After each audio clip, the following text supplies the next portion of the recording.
오늘은 예레미야 37장 1절에서 10절까지 말씀입니다. 오늘 본문 말씀을 보면 바벨론의 느부갓네살 왕이 시드기야를 왕으로 세웠다라고 1절에 말씀하고 있습니다. 여호야김의 아들 고니야의 뒤를 이어 시드기야를 세웠다. 이 고니야는 우리가 다른 본문에는 여호야긴 왕을 말합니다. 우리가 어제 보았던 이 왕, 하나님의 말씀을 기록한 이 두루마리를 불에 태워버렸던 왕이 누구냐면 여호야김 왕이었어요. 근데 오늘 본문에 보니까 그 여호야김 왕의 아들 여호야긴이 왕이 되었는데 그 뒤를 이어 시드기야가 지금 왕이 되었다. 그러니까 왕이 금방금방 바뀌고 있다는 것을 지금 볼 수 있는데요. 우리가 어제 보았던 여호야김 왕이 하나님 말씀을 듣고 싶어 하지 않죠.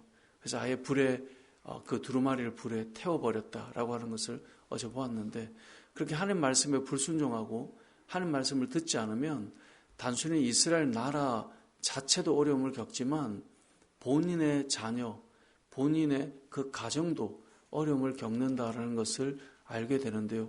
왜냐하면 오늘 본문에 등장하는 여호야김의 아들 고니야가 뒤를 이어 왕이 되었지만 이 고니야 여호야긴은 3개월하고 열흘만 왕으로 있다가 이 바벨론 왕으로부터 폐위되는 그런 일이 일어납니다. 그러니까 하나님 앞에 불순종했던 여호야김 왕은 자신도 바벨론으로부터 처형을 당하고요. 포로로 끌려갔다가 처형당했다라고 역사가 요세푸스가 기록을 남기고 있는데요. 그만 그렇게 처형당하는 게 아니라 그 아들도 금방 왕으로 세워졌다가 폐위당한다라는 것, 그리고 그 다음 시드기야 왕이 세워졌다라고 하는 것, 이게 무엇을 말하겠습니까? 우리가 어제 보았던 말씀처럼 하나님 말씀을 거부하고 하나님 말씀을 듣기 싫어서 불에 태워버리고 하나님께서 원하시는 바를 따라가지 않는 삶을 살 때는 자신도, 자신의 아들도, 또 그 나라도 다 어려움을 겪게 된다라고 하는 것을 보여주고 있는 것이죠.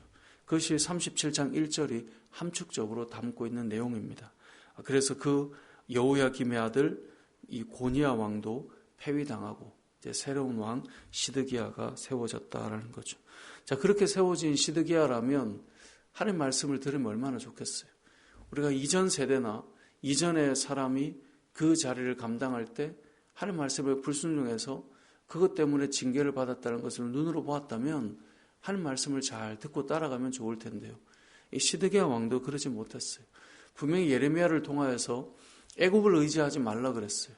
바벨론을 통하여서 너희를 심판할 것이다 말했어요. 근데 시드기야도 역시 애굽을 의지해요. 하나님께서 분명히 의지하지 말라 그랬는데도 불구하고 애굽을 의지하고 있어요. 그래서 애굽 왕에게 도움을 청해요.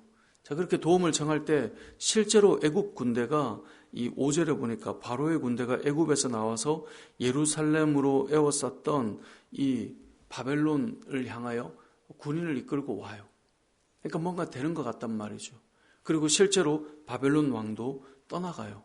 그렇게 5절 말씀이에요. 바로의 군대가 애굽에서 나오매 예루살렘을 에워쌌던 갈대아인이 블레셋 군대거든요. 그 소문을 듣고 예루살렘에서 떠나가는 거예요. 자, 이 소식을 들었을 때 시드기야는 어떤 마음이 들었을까요? 하나님께서는 애굽을 의지하지 말라라고 했는데 실제로 도움을 청했는데 도움을 청하고 보니 뭔가 좀 풀리는 것 같단 말이죠. 아, 역시 하나님께서는 그렇게 말해도 내가 지략을 잘 짜고 내가 하니까 뭔가 되는구나, 그 생각이 들었단 말이에요. 그런데 그 다음 6절 이하에 보면 예레미야를 통하여 주시는 말씀이 무엇입니까? 내가 바로의 군대를, 애국 군대를 의지하지 말라고 하지 않았느냐? 당장은 너를 도우러 오는 것 같지만 그들이 돌아갈 거라는 거예요. 그게 7절 말씀이에요.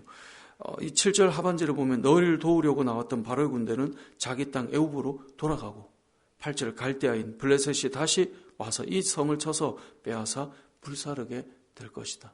결국은 하나님의 말씀대로 되는 것입니다. 하지 말라고 하는 일을 할 때 당장 내 머리를 쓰고 내 계획을 쓰니까 뭔가 되는 것 같아 보였는데 조금 지나면 결국은 하나님의 말씀대로 된다는 것을 오늘 본문이 우리에게 보여주는 거예요.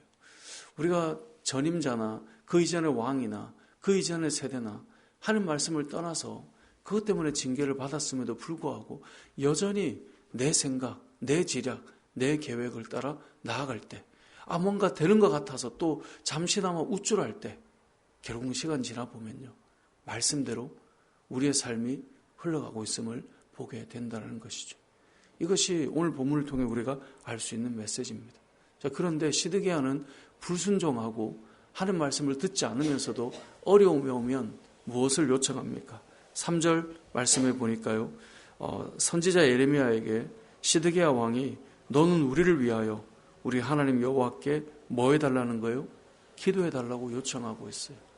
말씀에 순종하지는 않아요. 근데 내가 원하는 바는 얻고 싶은 거예요. 기도해달라는 거예요. 우리가 신앙생활을 하면서요, 간혹 어떤 경험들을 할 때가 있냐면, 이제 목회자니까 저도 목사님 기도해 주십시오. 근데 평상시에 말씀을 따라 살거나 말씀에 반응하거나 말씀 때문에 회개하거나 말씀 때문에 돌이키는 건 없어요. 말씀을 들을 때는 마음은 완고해요. 근데 기도의 요청은 자신이 필요한 것들을 얻고 싶어서 기도의 요청은 해요. 그리고 그 기도대로 되지 않으면 또 마음은 불편해하기도 해요. 그런데 결국 그 신앙 안에는 이러한 어떤 신앙 행위들은 가지고 있단 말이죠. 시드기야 왕도 똑같아요. 하나님께서 원하시는 애굽에게 도움을 구하지 말라라고 하는 것은 도움을 다 구해요. 하지만 기도 요청은 해요. 무엇을 위해서요? 나를 위해서, 우리를 위해서. 그거는 해줘야 되는 거 아니냐라는 마음을 가지고 있다는 것이죠. 그래서 3절에 나오는 이 말씀처럼 시드기야 왕은 불순종하지만 너는 우리를 위해, 너는 나를 위해 기도해달라. 이것이 시드기야의 신앙이고 시드기야의 모습인 것입니다. 말씀을 한번 정리해 보겠습니다.